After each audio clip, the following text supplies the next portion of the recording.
Hey there, everybody. Devin Stone here. I hope you're doing extremely well. So, as promised, I have my new book, Emotional Healing for Men, a red pill book by yours truly, Devin Stone. And you can get this today on Amazon in paperback, as you can see here, as well as for your Kindle reader, Kindle app on your PC, Mac, Android, or iPhone.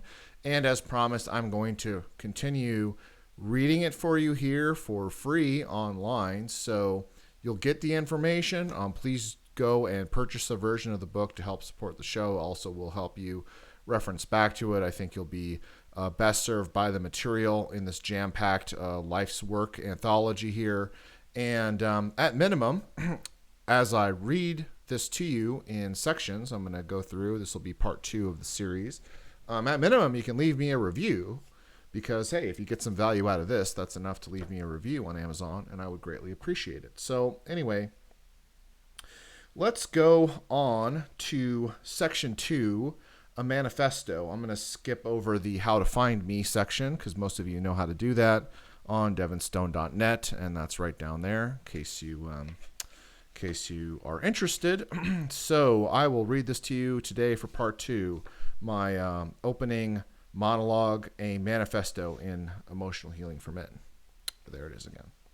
The briefest of manifestos based on my years of study, healing, work, and rework for you to read and reread any time that is needed as you cast off the decades of brainwashing, shame, and humiliation that the modern world has brought upon you. You don't owe anybody anything. You don't need to tone yourself down so that women can be, quote unquote, empowered, or so they can have, quote, more of a voice, unquote. You don't need to live in shame, depression, or self-denial. Your sole responsibility is to rescue your male ego from the false definitions of self that have been installed in you. When somebody makes fun of you, condescends you, mocks you, rolls their eyes at you, even when joking, they are defining you.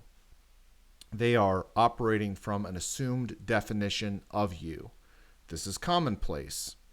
It is commonplace for a woman to speak to her man as if he is incompetent, impractical, bumbling, or just, quote, doesn't get it, unquote. You do not need to buy in to these definitions of you.